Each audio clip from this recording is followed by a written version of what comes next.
All right, where did we get to yesterday? We got through. Did we get to this? We got through. Did we get through leadership? No. Okay. All right. So listen. Here's the deal. It does not actually matter all that much. And the reality is, it doesn't matter all that much because while we do have leadership under the Articles of Confederation, and we do have individuals that are the president of the Congress, ultimately that Congress lacks any sort of real authority and leadership within Congress, even within like our current Congress. Although the Speaker of the House does wield a fair amount of power, the reality is congressional leadership is still, like, they still get one vote just like everybody else in Congress, right? And the reality is this legislative body would function more like the Senate, and the President of the Senate is really a ceremonial position of absolutely no value whatsoever, right? All right, again, state sovereignty, we talked about this a little bit yesterday. Right?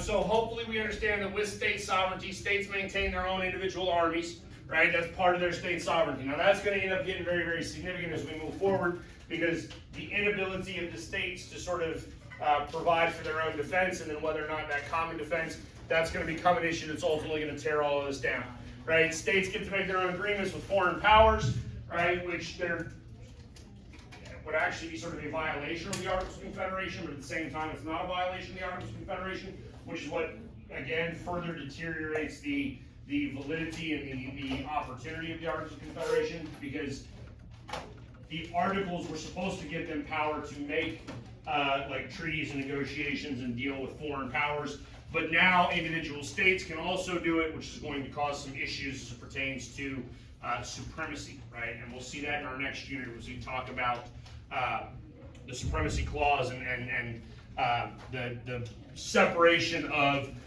state and federal power under the Constitution, right? They issue their own currency. That's wildly problematic, right? That's wildly problematic because if you live on the border of Virginia and Maryland, right, and you've got Virginia dollars, you're trying to go into Maryland and buy something, right? Now all of a sudden you've got to exchange your currency, right? Do we know anything about currency exchange rates?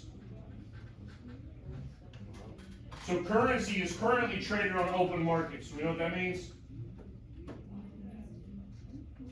Anybody here ever traveled to another country? Me. Yes?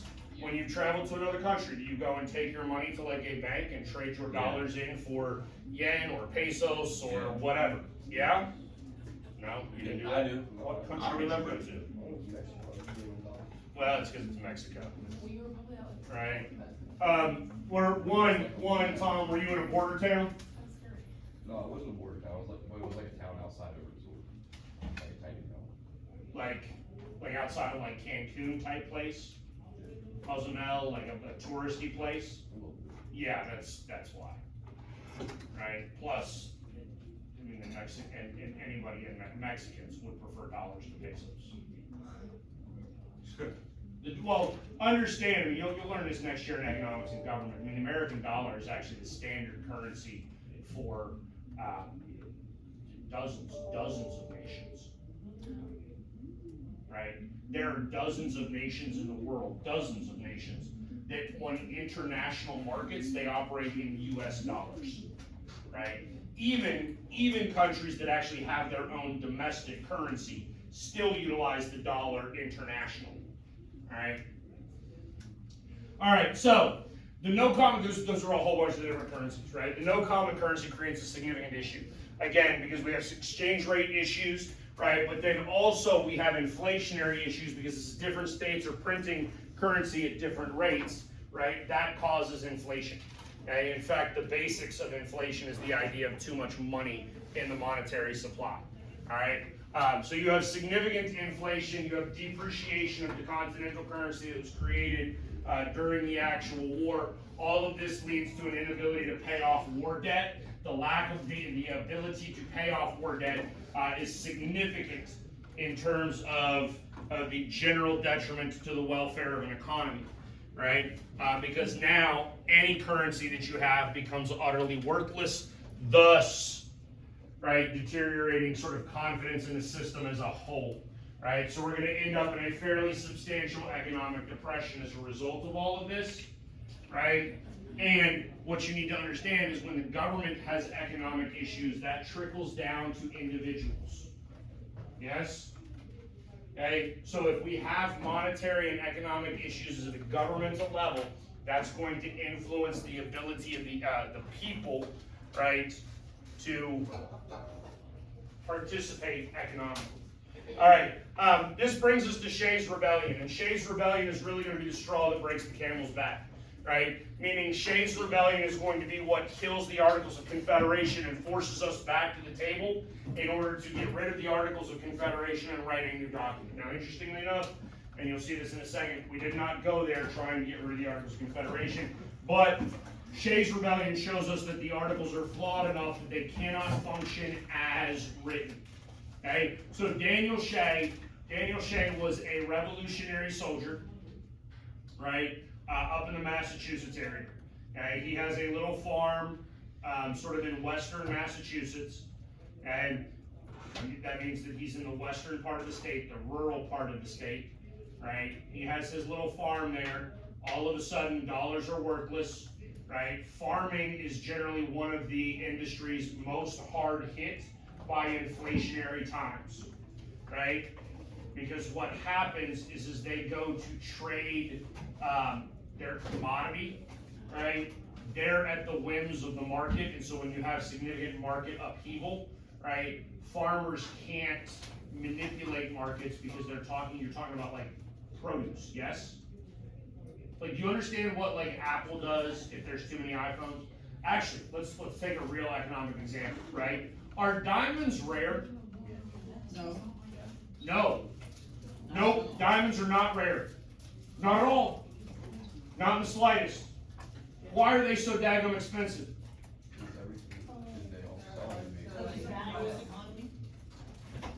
Cost of manufacturing? It's African slave labor. Where diamonds come from? Yes, ma'am. Not just anybody can go to Africa and get their own diamonds, they're the only way to buy them. So here's the thing, just so we understand it, right? Like four families own 90% of the world's diamonds. Are they having a monopoly? And they lock them up in vaults in order to prevent people from being able to buy them. So they're rich as hell. Okay? Well, they have a bunch of rocks. Who are the families? The De Beers family is one. I might have to So go why back did and they look just them sell up. them and then become rich as hell? Basic supply and demand. If I flooded the market with a whole bunch of diamonds, what happens to the market? They go down in price. It goes down drastically. So if all of your money, if all of your worth is tied up in diamonds and diamonds become worthless, what do you have? Nothing. You have nothing. Yes? So now, if I own all of the world's diamonds, I just put them in a vault and I release like 20 every week, right? And sell those 20 and be like, hey, these are all ones that like, you want to get married? You better buy a nice ring for her. She won't say no, right? Like, she's going to say no to you anyways. But it doesn't matter. Right?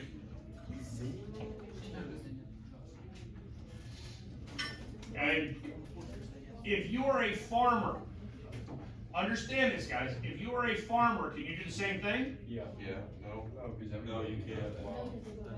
yeah. Nina, what's that? They go bad. They rot. Food rots. Farmers can't manipulate markets because they don't have a good that you can just throw in a warehouse for years and then sell it later. Right? So Shay is a farmer. He is a veteran of the revolution, right? He's got high taxes, bad economic conditions, meaning that he's not going to be able to like make money as a farmer. Now his taxes are going up, right? Who's taxing him? Where's his government? That's Virginia. Right? Okay. Where do you think the government of the state of Massachusetts is? Boston. Where is Boston in relation to the state of Massachusetts? It's on the coast. He's in the western part of the state. Is he close to Boston? No. So I want you to understand this. Like, here's a guy who fought a revolutionary war against some sort of tyrannical government, and now he is viewing his government that is tens or dozens of miles away, right, in Boston, he is viewing them as tyrannical, right? He fought a war over taxation and high taxes and unnecessary taxes, and now he feels like he's being taxed to death, right? So what is he likely to do? Not pay his taxes. Why wouldn't we go right back to what we've already done? We already fought one war over taxation. Why not fight another one?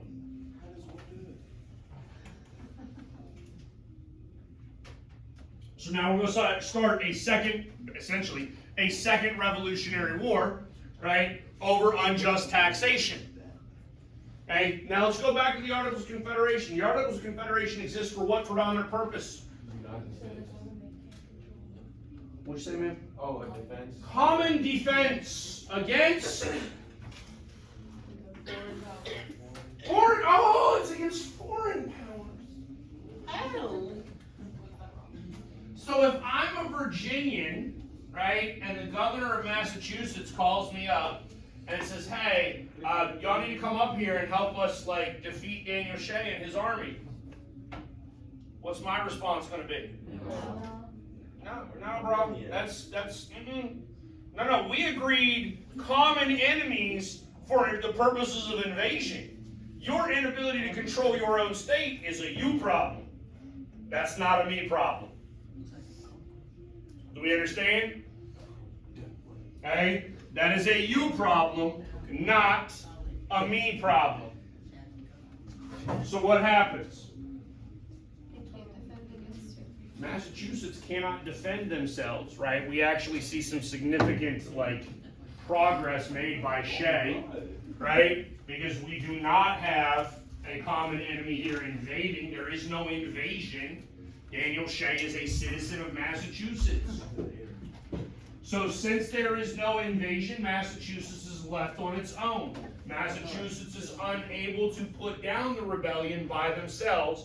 Eventually, George Washington is going to ride out of Mount Vernon, right? He's going to raise his own little army. He's going to go up to Massachusetts and be like, y'all got to stop, right? Now, I need you to understand, if you were a revolutionary soldier, right, and all of a sudden you look across the field and the person staring you down is George Washington, what are you doing? I'm good, dog. Kill him? No. Ace said we should make smash burgers out of those people. I did not. Out of No. people? No. People in the air, you should shoot their parachutes and just watch them fall. How would I think about that? All right. Tucker, we're on So- recording. So ultimately, we're going to put down Shea's rebellion. But Shea's rebellion is going to create the necessity to remove the Articles of Confederation and replace it with something else. All right. Now I think this got out of order a little bit, but we also have foreign policy problems. Right? We do not have a military, therefore we look weak on a national stage. We can't enforce anything because we do not have any sort of enforcement authority from the national government, from this Congress under the Articles of Confederation, right? And ultimately what ends up happening is not necessarily the fact that we look weak on a global level. We do, right? But do we really care what Europe thinks of us? Not necessarily. In fact, Europe is really not of our concern at this point because we are isolated from Europe by a very, very large ocean, right? That large ocean provides us with a level of safety, right, that we really can't get otherwise. Okay, but what we do need in terms of foreign policy is we need respect within our own lands. So, our western border is where? The Mississippi River, right? And hopefully you're beginning to realize that the Mississippi River is the singularly most important river in the United States, right? It is arguably one of the most important rivers in the entirety of the world, right? In fact, this map right here only exists to show you everywhere you can reach via water from the Mississippi River. Right? Meaning, if I want to come into the Gulf of Mexico, right, and start up the Mississippi River from New Orleans, I can make it all the way to Des Moines, Iowa, right? I can make it all the way to Omaha, Nebraska. I can make it to Kansas City. In fact, y'all probably don't know this. Tulsa, Oklahoma is a port town. A tank? Port town. port town. Tulsa, Oklahoma has a deep water port. Do you know what that means? Yeah. That means ocean ships can go to Tulsa, Oklahoma and unload. Okay? That's how significant the Mississippi River is. Okay? So, our western boundary is the Mississippi River. Does that mean that we control the Mississippi River? Not according to the Spanish, because the Spanish don't respect us. Right? And because the Spanish don't respect us, because we are not seen as sort of an equal to them on a global stage, they're actually going to shut the Mississippi River down to us and prevent our ability to utilize the Mississippi River for economic purposes. And now the reality is international waterways are supposed to be open to everybody. So if this is Spain and this is the United States, both entities should be able to use the Mississippi River. Okay? But we don't get to do that. Alright? So again, these are the actual failures, right? Economic downturn, which we've already talked about, foreign policy, which we've already talked about, structural issues, which we've already talked about, creates a need for change. Right? And that need for change is going to result in the creation of the Constitutional Convention in 1787. We were not attempting to get rid of the Articles of Confederation. In fact, right, we go there in order to fix the Articles of Confederation. But the Articles of Confederation require what to be changed? Unanimous decision. Unanimous consent. Rhode Island doesn't show up. Can we get unanimous consent? Nope. Right? And that's ultimately the problem that we have. All right, give me 1 second. Sorry.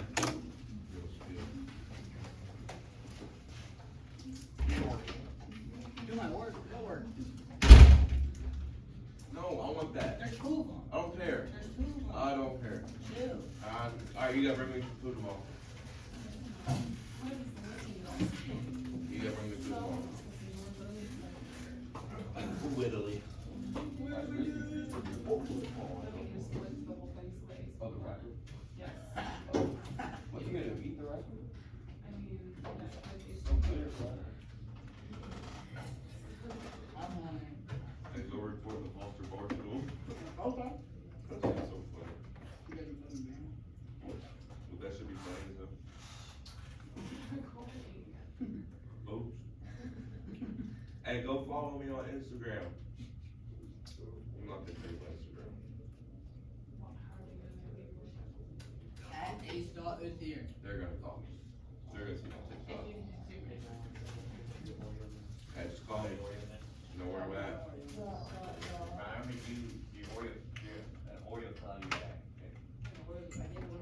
I really hope you post this. Hey, you think this is drivable? On Facebook, they say it's drivable. But y'all seen the new, y'all I'm seen the new selling this hurricane, bro? with 180K miles on it. You're gonna get $27,000 cash for it. $27,000 for that? It runs and drives. Ignore the minor scratches. It can easily buff. Ignore the frame. It identifies as straight. You won't find another one. You won't find another one. No, it's total. It's cheap and It's total. Wait, let me see It's literally wrapped around the You pole. get a much better car than that. $27,000. That's $27,000. And it said that it's ignore the scratches. They can easily be buffed. It runs and drives perfectly fine. Ignore the frame. It identifies as straight. Obviously, it's Joe. All right, so we cannot adjust or we cannot fix the Articles of Confederation based upon the structure of the Articles and the fact that Rhode Island doesn't show up, right? You understand that? That means the only alternative that we have is to get rid of the Articles of Confederation and essentially start the process all over again. Okay? This is how we end up with the Constitutional Convention. Yes, sir. Why doesn't Rhode Island show up? Did they forget? So here's the thing. You're gonna see when we get into our next unit, right, and we get into the creation of the Constitution, the structure of the Constitution, and then the arguments over the Constitution, there's a lot of disagreement. Okay? People do not want a strong central government. Okay? The United States citizens, right, being our founding fathers, but even like the inconsequential people within the United States, right? Meaning those names that have been lost to history, those people that we don't talk about. They are fearful of government authority, government power, right? We are a country born of what you would call liberalism, right? And when I say liberalism, I do not mean like the liberal Democratic Party of today, right? I mean liberalism as it pertains to like philosophical thinking, which is the idea of sort of freedom, the idea of self-autonomy and self-control, right? Anything outside of that is ultimately a violation. I mean, you'll get into it in more detail next year in government. We'll get into it a little bit next week with the Constitution. But the Constitution takes away your rights. That's why it exists, right? Well, no, it's not why the Constitution exists. Excuse me, that's why government exists, Government on next year. right? Government takes away your rights. That's what government does. And the question then becomes, how much of your rights are you willing to give up? And right here, we don't give up very much. Okay, but we ultimately realized that we didn't give up enough. Right? That what we did give up became ineffective to actually create any level of change. Right? Or to actually successfully govern. Right? So I don't know why Rhode Island themselves did not send anybody. I've not read anything that provides a compelling argument for that. Eventually, Rhode Island will ratify the Constitution, right? Like they will agree to it. So we have a constitutional convention in 1787 that is really going to mark the end of the Articles of Confederation. So again, the Articles of Confederation, so like I said, we wrote the Articles of Confederation in 1777, yeah? They last 10 years. That's it, that's all it takes. 10 years, we realize that this is ineffective, this is not possible, this is not feasible. We're going to rewrite this, we're going to start over, we're going to write the Constitution. Now, a couple of things that I need you to understand as we discuss this, right? One, can you change the Articles of Confederation? No, wait, you can amend them. You could amend them, but it required unanimous consent. You're not going to get unanimous consent. Rhode Island didn't show up, right? So, if Rhode Island doesn't show up, can we do anything? No. So that means that if we do anything, it is the definition of what? What's the word you used? Treason. Yes, ma'am. Oh my God. It's treasonous. Because you are now doing things that are in direct violation of your Constitution and Articles of Confederation, right? Meaning, you are seeking to overthrow your own government. Because the Articles of Confederation is your government. Okay? So what this means is we now have these delegates, these individuals who essentially lock themselves in a room, and there's 56 of them, I think, right? That are going to basically lock themselves in a room in Philadelphia and begin to hammer out a new plan for how to create a government for the United States of America in order to get rid of the Articles of Confederation and create something that actually wields enough power, enough, not too much, but enough that we can actually successfully govern on a global stage, right? Meaning that we as a country are capable of protecting ourselves, protecting our interests, furthering our economic interests, right? What'd you do?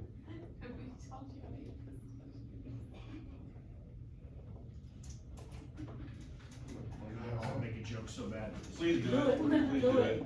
I just You're don't fine. like You're Right? not wrong. I don't have to feel it. You're literally going to Okay, so the legacy, so let's get to the actual legacy of the Articles of Confederation. So here's what we learned, right? One, like you've seen under the Articles of Confederation, we talked about a number of these different provisions. Some of them show up in the Constitution, yes? Yeah? Yeah.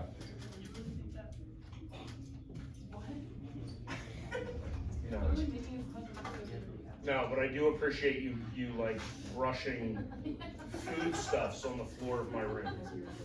Because you know what I love? I love like ants and roaches and things like that in my house. Alright? Dude, I spend as much time here in this room as I do in my own home. Hey, did you close your house? No, not yet. Oh. Tomorrow? No, next one. Next one. Next one. All right. So there will be things that we've seen in the Articles of Confederation that will become a part of the Constitution.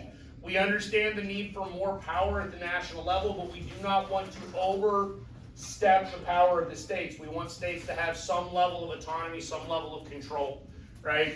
Ultimately, the Articles of Confederation is a really, really good point for the United States, right? And so if we look at the United States sort of history as a whole, the Constitution that we have today is really our second Constitution, the Articles of Confederation being our first, right? But that means that we created something, we learned from it, we created something better in the long run, right? And in our second attempt, we got it close enough to write that our second attempt has now lasted for nearly 250 years. You understand that? And you understand that there are other countries in the world that have constitutions, yes? The French have a constitution. Okay, the French wrote their constitution after ours. They're on, I believe, their 9th. Yes. How long has this one lasted? The current one? Oh, it's lasted a while now. Right? It's lasted a while now. They had some significant struggles early on. Right? Y'all learned who didn't take world history? Everybody in here took world history? Good.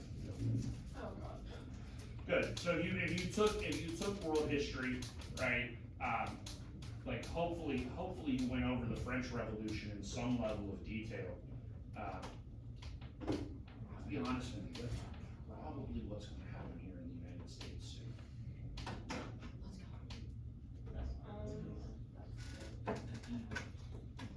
I mean, not with like guillotines. We're not going to do that. Bro, those nuts are good as hell. Off with their heads. No, like how is that gonna happen in the United States? Like what's gonna happen? The United States is rolling down the tracks rather quickly right now toward a revolutionary moment.